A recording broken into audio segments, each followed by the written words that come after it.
I'm going to be honest, I'm just like every other girl because I love a photo booth. If there is a photo booth, you will find me in it. If I spot one from the other side of the room, you best believe I know that I'm finishing this brunch and I'm heading straight for that photo booth.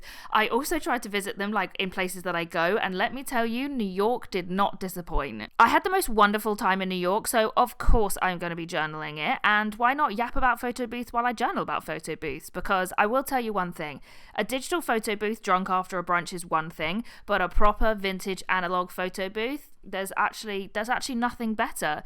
And I was in Prague a couple of years ago and I stumbled across some analog booths that had been restored, and they were incredible, and it's just made me fall more madly in love with them. And I've researched a lot of the companies, communities, and people around the world that are helping to maintain and restore these photo booths, because there's only less than 200 globally, which is wild. So when I knew I was going to New York, Autophoto was the top of my list. Autophoto is in Lower Manhattan, and it is a gallery and museum dedicated to analog photo booths. It is completely female run, which is amazing, and they've been working since 2009, and their collection is just incredible. There are so many photo booths that you can use. Each of them have like a name next to them and a history, and some of the booths, like the Polaroid one, which is they were telling us it's slowly running out of film, and once it runs out, there's literally none left in the world. Like, they don't make it anymore, so once it runs out, that's it, which I just think is like heartbreaking and beautiful at the same time. And that photo booth was actually found in a Chuck E. Cheese and is the only working one in the world. So like, this is properly like you can literally use history. Like, it's the most incredible thing ever. My favorite one was M14, which is from the 1960s and 70s. Guys, when I tell you, I swear this had inbuilt airbrush. I have never looked better, and it has the cutest diamond background. I absolutely love that one. But I also use M21, which is from the 1980s to 1990s, which they think is from a famous Las Vegas casino, which I also love the idea of. And it was like kind of like a circus on the outside. Like, it was so much fun. But I have a real phobia of sticking photo booth strips like down permanently. I just don't think I could ever do that. So I actually use photo corners to put them into my journal, because I do actually take them out and stick them around my flat, like wherever I want them. So I make sure that I can like take them out and put them back in and never stick down something permanently.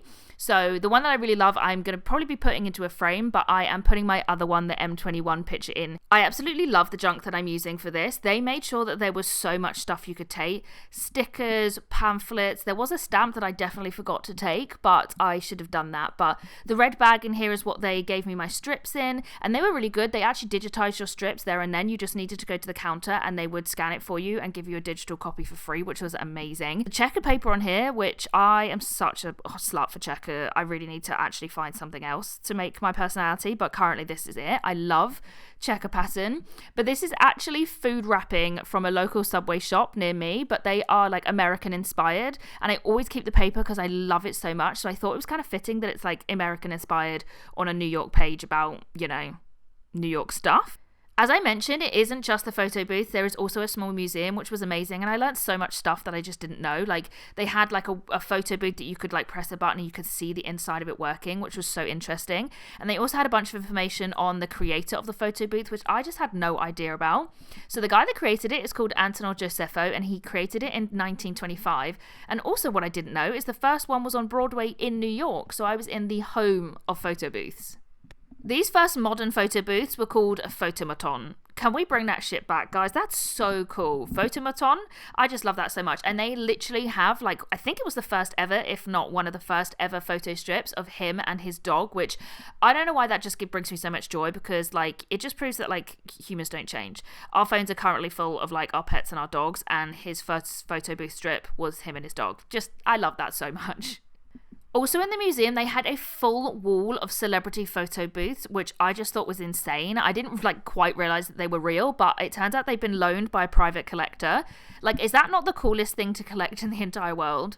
Can we also just appreciate the fact that I have been trying to use these like film strip stickers for so long. I have genuinely had them for years. Every time I journal, when I tell you I always have them out and I'm always trying to use them, and I have just never found something it worked on, and we finally managed it, guys. It is genuinely so satisfying.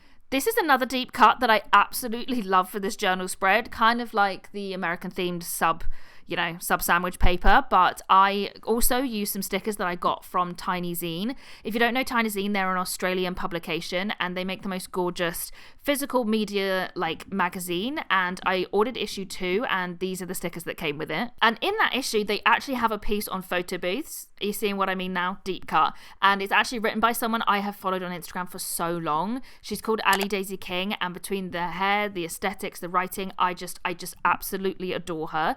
And she actually did a piece interviewing someone called Jessie Norman, who is doing exactly the same thing in Australia, maintaining and restoring photo booths so that people can use them. So I just feel like using these stickers, it was just meant to be. So they say things like Prince not dead, which obviously is so freaking true.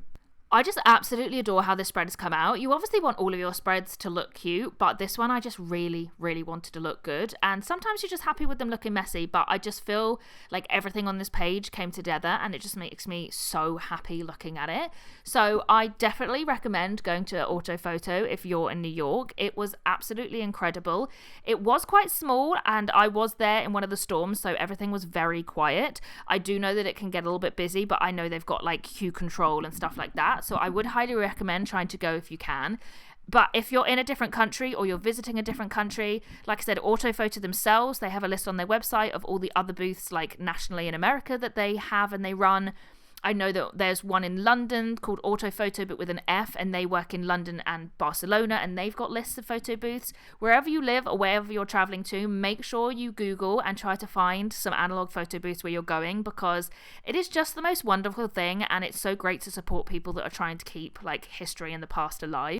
So I decided that corner was just looking far too empty, so I was balancing it out with some brown paper. I always just like recycle and keep brown paper. It's always so handy, and I just think it matches the other side now. So I love this spread. I mean, I know we want all of our spreads to come out cute, but I genuinely don't think I could have lived with myself if this one came out ugly, because it was such a good day, and the aesthetics and the colours, like I just needed this to come together, and I really feel like she did. I love how chunky the leaflet is making my journal. I'm a little bit worried about her health though, because I've already started preemptively sticking pages together because I'm worried her spine's not going to manage, but we'll see. I do love a bit of chunk. And of course, I love, as I said, the photo corners, and that I can literally take that photo booth strip out and replace it with the other one that I was talking about. I just love having that option because I am at my core, a 90s millennial girl who does not like sticking things down or using stickers, so these just really help with that anxiety.